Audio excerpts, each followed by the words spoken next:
questions afterwards. So, Coach, you want to get us going? Yep. Well, it was a great night for UB football, and certainly long overdue.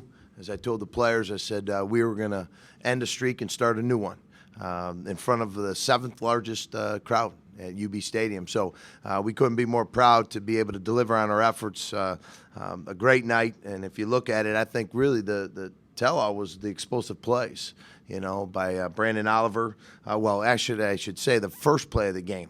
We can't forget that. We had been waiting to, make that call, and we did a great job getting that play dialed up. First play, 57-yard touchdown. There's nothing better than to start a game with one play and 7 points on the board. So, and then Brandon did a great job. He had a real solid night and, worked hard. The offensive line, I mean, when you look at the way those kids competed up front, did a tremendous job. And, back-to-back weeks with Chaz, I mean, he was 65% completion. Tonight he was, I think, just around 68%. And then the new guy on the receiving end of things is Devin Hughes. I mean, he had 4 catches, a young man who's really stepped up.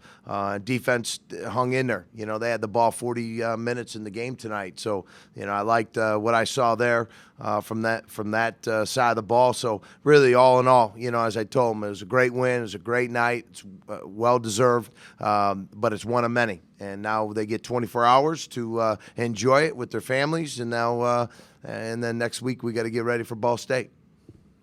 Questions?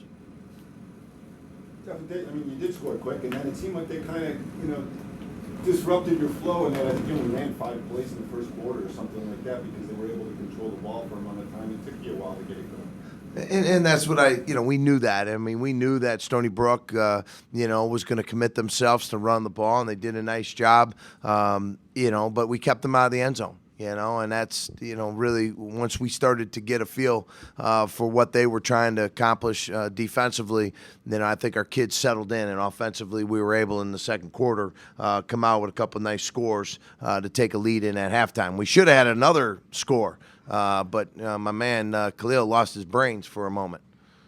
What was the ruling on that? What's the ruling? You cannot. Yeah, it was. I didn't physically see what he did, but the officials said he brought attention to himself prior to entering the end zone.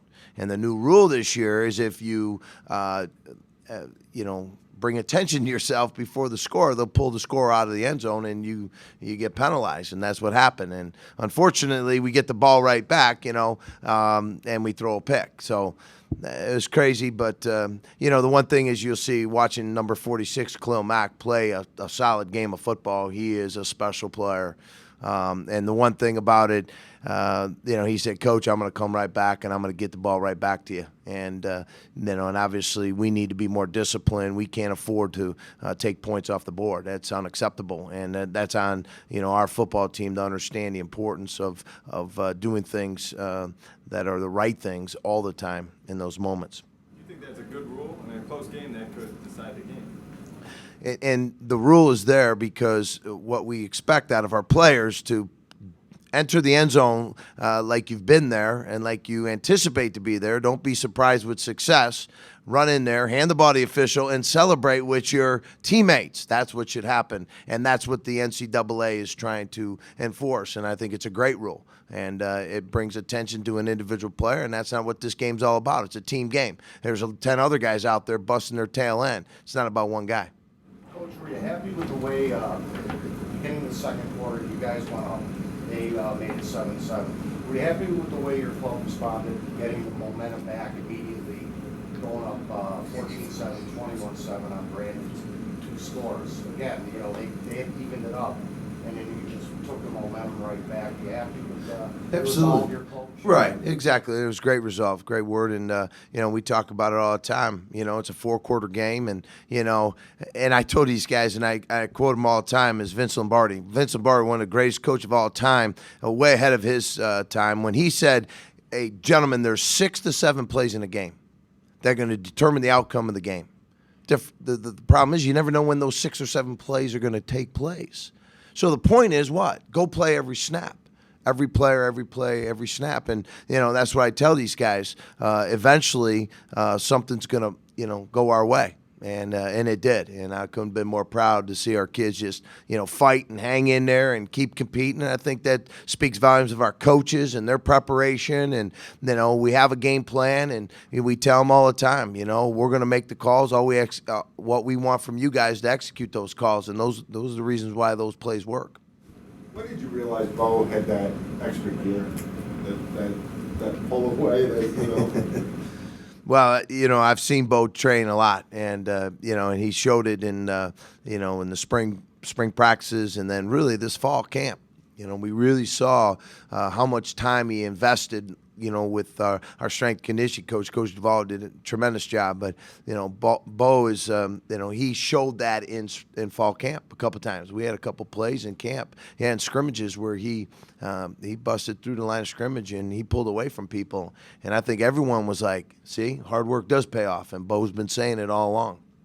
How gratifying is that? I mean, last year he was a feature back, but Claus waited not to get 300 yards, didn't even get touchdowns. This year he's got 200-yard games and 4 touchdowns, and he's really turned things around. Well, it's a different team. There's a different mentality. There's a different feel. And that's the great thing about, tonight, because it does allow our kids to feel that sense of accomplishment. A lot of hard work has gone in to get into tonight. And, it's one of many, as I said, and we need to have that feeling each and every week. And, Bo has certainly provided a great deal of focus and relentless effort, I have to say. He has just been relentless, in his pursuit to getting to where he is today. And, I couldn't be more proud of a young man who's taken advantage of his opportunity.